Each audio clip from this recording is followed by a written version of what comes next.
நம்ம நியூஸில் அப்புறம் பேப்பரில் நிறைய பார்த்துருப்போம் இந்த லேண்ட் ஸ்கேம் அப்படின்ட்டு. அதாவது புரோக்கர்ஸ் வந்து பார்த்திங்கன்னா இன்னொருத்தரோட லேண்டை இவங்க சேல் பண்ணி கைமாற்றி விட்டு போயிடுவாங்க. அப்போ நம்ம கஷ்டப்பட்டு எல்லாம் கன்ஸ்ட்ரக்ஷன் நடந்ததுக்கப்புறம் லேண்ட் ஓனர் வந்து நம்மளை கொஸ்டின் பண்ணுற மாதிரி இருக்கும். ஸோ இந்த மாதிரி நிறைய கேசஸ் வந்து ப்ராக்டிக்கலாக இன்னுமே நடந்துக்கிட்டு இருக்கு. ஸோ இதிலேருந்து நம்ம எப்படி தப்பிச்சுக்கலாம், என்னென்ன டாக்குமெண்ட்ஸ்லாம் வந்து நம்ம வெரிஃபை பண்ணணும் ஒரு லேண்ட் ரெஜிஸ்டருக்கு முன்னாடி. ஸோ இப்போ என்னென்னலாம் ரொம்ப மேண்டட்ரியாக இருக்குது நம்ம செக் பண்ணுறதுக்கு, ஆன்லைனில் நம்ம எப்படி செக் பண்ணிக்கலாம், நம்மளோட ரொம்ப வேல்யூபிளான மணியை எப்படி வந்து சேஃபான ஒரு இடத்துல இன்வெஸ்ட் பண்ணலாம் அப்படிங்கிற பற்றி தான் இந்த வீடியோவில் நம்ம பார்க்க போகிறோம். நெசசரி டாக்குமெண்ட்ஸ் என்ன, எப்படி வெப்சைட்டில் செக் பண்ணுங்கிறத நம்ம வீடியோவில் பார்க்க போகிறோம். ஸோ வாங்க இந்த வீடியோவில் கிளியராக நம்ம பார்த்துட்டு எப்படி ஒரு சேஃபான லேண்டை பர்ச்சேஸ் பண்ணலாங்கிற ஒரு தெளிவு நமக்கு கண்டிப்பாக கிடைக்கும். வாங்க பார்க்கலாம். ப்ரீவியஸ் வீடியோஸில் ஒரு வீடு கட்டுறதுக்கு முன்னாடி என்னென்ன விஷயங்களும் நம்ம எப்படி தெளிவாக இருக்கணும், இன்ஜினியர்கிட்ட எப்படி பேசணும், இப்போ லாஸ்ட் வீடியோவில் லேண்டு வாங்குறதுக்கு முன்னாடி நம்ம என்னென்ன ஃபேக்டர்ஸ் எல்லாம் கன்சிடர் பண்ணலாம் அப்படிங்கிற பற்றிலாம் போட்டிருந்தேன். ஸோ யாருக்கெல்லாம் அதில் டவுட்ஸ் இருக்கோ கண்டிப்பாக அந்த வீடியோ கண்டிப்பாக போய் பாருங்கள். ஸோ இன்றைக்கி வீடியோவில் நம்ம லேண்டு வாங்கணும்னு சொல்லிட்டு லாஸ்ட் வீடியோவில் பார்த்த மாதிரி எல்லா பேராமீட்டர்ஸும் ஃபிக்ஸ் பண்ணிட்டோம், ஒரு இடமும் பிடிச்சி போச்சு. இப்போ நம்ம அந்த ஓனரை மீட் பண்ண போகிறோன்னு வச்சுக்கலாம். ஸோ அப்போ போன உடனே என்ன டாக்குமெண்ட்ஸ் கேட்கணும் அப்படின்னு பார்த்தீங்கன்னா, ஃபஸ்ட்டு நம்ம கேட்க வேண்டிய டாக்குமெண்ட் வந்து பார்த்தீங்கன்னா மதர் டீட்னு சொல்லுவாங்க, தாய் பத்திரம் இல்லாட்டி மூலப்பத்திரம். ஸோ எனக்கே இந்த ஒரு எக்ஸ்பீரியன்ஸ் வந்து நடந்திருக்கு. என்ன அப்படின்னா, நான் ஒரு இடம் பார்த்து வீடெல்லாம் கன்ஃபார்ம் பண்ணிட்டேன். வீடும் வந்து பார்த்தீங்கன்னா ரொம்ப நல்லா இருந்தது, என்னோட பட்ஜெட் கரெக்டாக ஒத்து வந்துச்சு. கிட்டத்தட்ட ரோட்டு மேலே இருந்தது, நல்ல ஒரு பெஸ்ட் ப்ரைஸில் இருந்தது. ஆனால் கடைசியில் வந்து நான் ரிஜிஸ்ட்ரேஷன் லோனு அது எல்லாம் ப்ராசஸ் பண்ண ஆரம்பிச்சதுக்கப்புறம் கடைசியாக அந்த மூலப்பத்திரம் வாங்கி செக் பண்ணும்போது நிறைய ப்ராப்ளம்ஸ் இருந்தது. ஸோ அப்போ தான் என்ன தெரிஞ்சுக்கிட்டேன்னா, நான் கண்டிப்பாக இந்த தாய் பத்திரம்ங்கிறது இப்போ யார் பேரில் இருக்குது, லேட்டஸ்ட் டீட் மட்டும் நம்ம பார்த்தா பத்தாது, மூலப்பத்திரம் கண்டிப்பாக நம்ம செக் பண்ணணும். அதுவும் 30 வருஷத்துக்கான மூலப்பத்திரத்தை நீங்கள் ஜெராக்ஸாக கேளுங்க. அது ஒரு பில்டராக இருக்கலாம், இல்லை ஒரு லேண்ட் ஓனராக இருக்கலாம். நம்ம கண்டிப்பாக வந்து அந்த 30 வருஷத்துக்கான அந்த ரெக்கார்டு, அந்த ரிஜிஸ்ட்ரேஷன் டாக்குமெண்ட் கேட்டிங்கன்னா, இந்த லேண்டு வந்து ஃபஸ்ட்டு எங்கேருந்து எங்கே கை மாறிச்சு லாஸ்ட் 30 இயர்ஸில், எப்படிலாம் கை மாறி வந்ததுன்னு சொல்லிட்டு நமக்கு கண்டிப்பாக தெரியும்.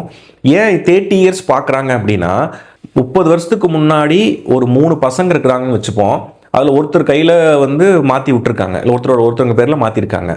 மற்ற 2 பேருக்கும் 2 பசங்க இருக்கிறாங்க அப்படின்னு வச்சுக்கலாம். ஸோ இதில் யாராவது ஒருத்தர் வந்துட்டு நம்ம லேண்டு வாங்கினதுக்கப்புறம் அதில் வந்து உரிமை கேட்டு வரக்கூடாது.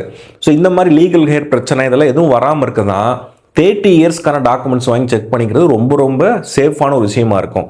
நம்ம சில என்ன தப்பு பண்ணுவோம் அப்படின்னா, நம்ம ரிலேஷன் ஒருத்தவங்க லேண்டு விற்கிறாங்க, நம்ம தெரிஞ்ச ஃப்ரெண்டோட ஃப்ரெண்டு லேண்டு விற்கிறாங்க, இல்லை இவங்ககிட்ட ஒரு இடம் வாங்கினா நல்லா இருக்குது சொல்லி அவசர அவசரமாக போவோம். டக்குன்னு ஏதோ ஒரு அட்வான்ஸை கொடுத்து, சில time most of the time registration ஆஃபீஸுக்கு போகிறக்கு முன்னாடியே அட்வான்ஸ் கொடுக்குறவங்களாம் இருக்கிறாங்க. இந்தாங்க ஒரு 5 lakhs வச்சுக்கங்க, 10 lakhs வச்சுக்கன்னு கொடுத்து ரெஜிஸ்டர் பண்ணுறவங்களாம் இருக்கிறாங்க. ஸோ அந்த மாதிரிலாம் பண்ணாமல் ப்ராப்பராக டாக்குமெண்ட் வாங்கி செக் பண்ணிக்கிறது ரொம்ப ரொம்ப நல்லது. இன்கேஸ் அந்த லீகல் ஹையர்ஸில் ஏதாவது பிரச்சனை இருக்குது, நமக்கே தெரியுது நிறைய இடத்துல வந்து இவங்க பேரெல்லாம் வருது, கிராண்ட்சன்ஸ் நிறைய இருக்கிறாங்க அப்படின்னா, அந்த லீகல் ஹேர் சர்டிஃபிகேட்டையும் கேட்டு ஜெராக்ஸ் வாங்கிக்கிறது ரொம்ப நல்லது. அடுத்து இதுலேயே பவர் ஆஃப் அட்டானின்னு சொல்லிட்டு ஒரு கான்செப்ட் இருக்குது. அந்த பவர் ஆஃப் அட்டானி அப்படின்னா, இப்போ வந்து ஒருத்தர் அப்ராடில் இருக்காருன்னு வச்சுக்கலாம், அவரால் அடிக்கடி இந்தியாவுக்கு வர முடியல. அப்போ என்ன பண்ணுறாருன்னா, ஒரு ரிலேஷன் ஒருத்தர்கிட்ட நான் உங்களுக்கு இந்த லேண்டை விற்கிறதுக்கான பவர் கொடுக்குறேன்னு சொல்லிட்டு ஒரு டாக்குமெண்ட்டை எக்ஸிக்யூட் பண்ணுவாங்க. அந்த டாக்குமெண்ட்டு அது விற்கிறவர்கிட்ட கரெக்டாக இருக்கா, ஸோ இவருக்கு அந்த பவர்ஸ் இருக்கா, ஸோ இந்த மாதிரியான விஷயங்கள்லாம் ஃபஸ்ட்டு டாக்குமெண்ட்ஸை வாங்கி நம்ம செக் பண்ணணும். ஸோ ஃபஸ்ட்டு நம்ம மீட் பண்ண உடனே கேட்க வேண்டிய விஷயம், தாய் பத்திரம் கொடுங்க, மூலப்பத்திரம் கொடுங்கன்னு சொல்லிட்டு ஃபுல்லாக வாங்கிக்கணும். ஸோ கூடவே அடுத்து வாங்க வேண்டிய டாக்குமெண்ட் என்னென்னா, இந்த பட்டா சிட்டா அடங்கல் அப்படின்னு சொல்லுவாங்க. இந்த பட்டா சிட்டா அப்படிங்கிறதையும் கேட்டு நம்ம வாங்கிக்கணும். ஸோ இந்த பட்டா அப்படிங்கிறது என்னென்னா, நம்ம தமிழ்நாடு கவர்மெண்ட் வந்து இந்த பர்டிகுலர் பர்சன் பேரில் தான் இந்த லேண்ட் இருக்குன்னு சொல்லிட்டு கன்ஃபார்ம் பண்ணுறது பேர் தான் பட்டா அப்படிங்கிறது. இப்போ அருண் ஒருத்தர் வந்து நீங்கள் அவர் லேண்ட் ஓனர்னு வச்சுக்கலாம்.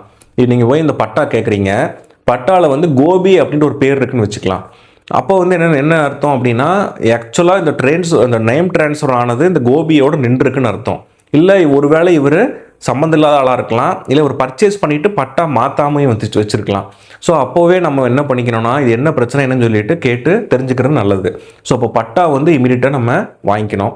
அதுக்கப்புறம் இந்த சிட்டா அப்படிங்கிற என்னென்னு பார்த்தீங்கன்னா, லேண்டு வந்து என்ன டைப்பான லேண்டுன்னு சொல்கிறது தான் இந்த சிட்டா டாக்குமெண்ட்டுங்கிறது. இப்போ வந்து நஞ்சை, புஞ்சை, நத்தம்னு பிரிப்பாங்க ஜென்ரலாக. ஸோ நஞ்சை நிலம் அப்படின்னா அக்ரிகல்ச்சராக இருக்கக்கூடிய நிலம் அப்படின்ட்டு. அந்த லேண்டை இமிடியட்டாக வந்து பிளாட் போட்டு விற்கிறதுக்கு ரொம்ப வந்து கஷ்டம். நிறைய அப்ரூவல்ஸ் வாங்கணும், நிறைய ஃபார்மாலிட்டிஸ் இருக்குது.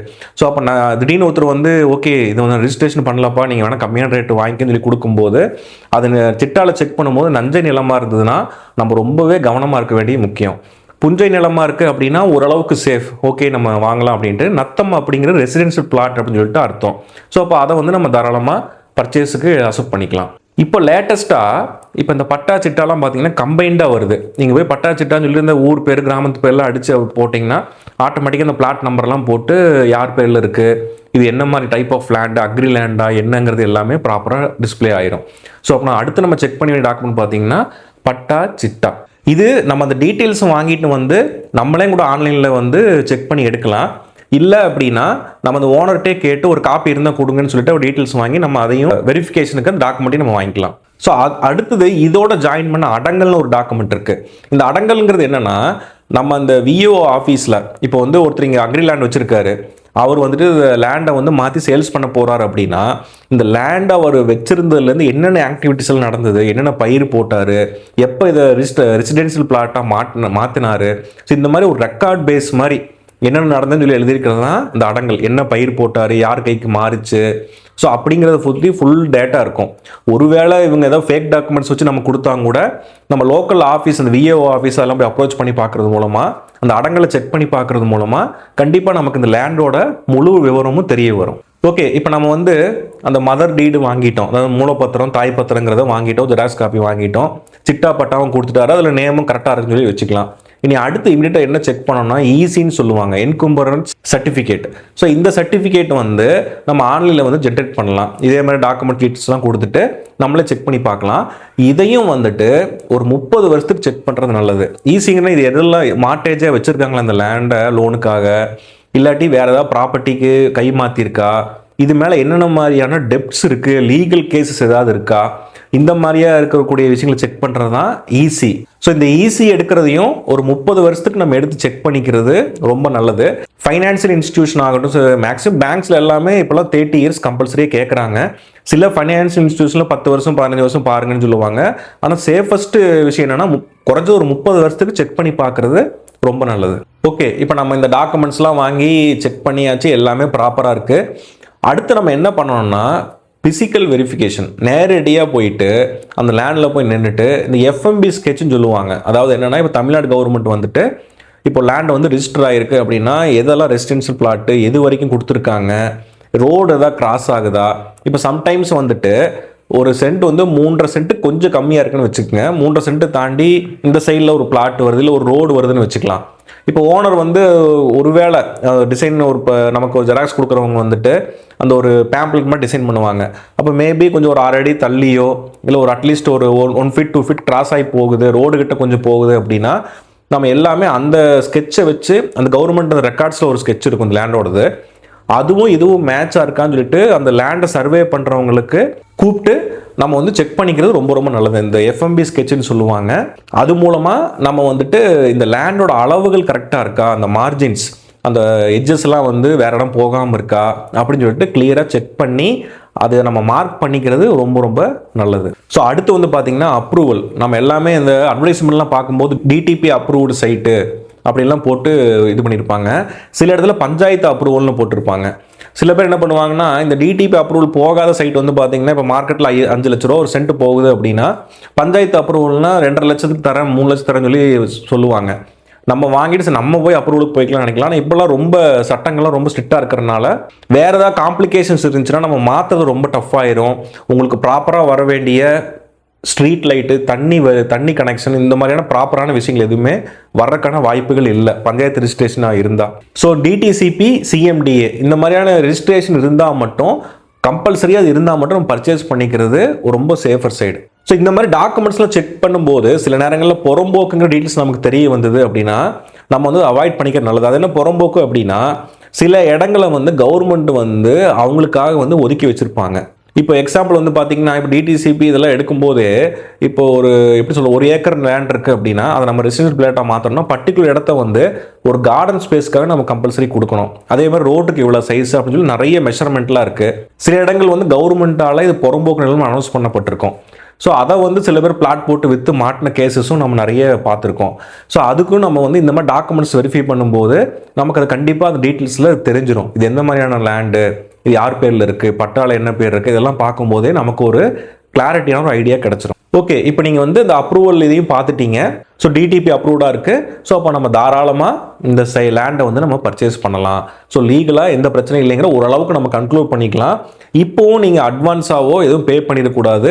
உடனே நீங்கள் என்ன பண்ணணும்னா உங்கள் ஊரில் இருக்கக்கூடிய ஒரு லாயரை அப்ரோச் பண்ணி லீகல் அட்வைஸ் வந்து நீங்கள் வாங்கணும். ஸோ அவருக்குன்னு ஒரு மினிமம் அமௌண்ட் பே பண்ணிவிட்டு இந்த டாக்குமெண்ட்ஸ்லாம் கொடுத்து ப்ரொசீட் பண்ணிங்கன்னா, நீங்கள் என்னெல்லாம் கலெக்ட் பண்ணியிருக்கீங்களோ இதெல்லாம் கொடுத்து ப்ரொசீட் பண்ணிங்கன்னா அவர் கம்ப்ளீட்டாக தரவாக செக் பண்ணிடுவார். இல்லை ஏதாவது பிரச்சனைகள் இருக்கா, லீகலாக ஏதாவது இஷ்யூஸ் இருக்கான்னு சொல்லிட்டு ஃபுல்லாக ஷார்ட் அவுட் பண்ணி ஓகே நீங்கள் ப்ரொசீட் பண்ணிக்கலாம்னு சொன்னால் மட்டும் நீங்கள் ப்ரொசீட் பண்ணிக்கிறது ரொம்ப நல்லது. ஸோ எனக்கு நான் நிறைய கிட்டத்தட்ட ஒரு 10-15 சைட்டுக்கு மேலே வந்து நான் டாக்குமெண்ட்ஸ் வாங்கிட்டு போய் கொடுத்து வக்கீல் வந்து நிறைய ரிஜெக்ட் பண்ணியிருக்காரு, இதில் சில பிரச்சனைகள்லாம் இருக்குது அப்படின்ட்டு. ஸோ கடைசியாக ஒரு இடம் தான் வந்து எனக்கு ஃபைனலைஸ் ஆச்சு.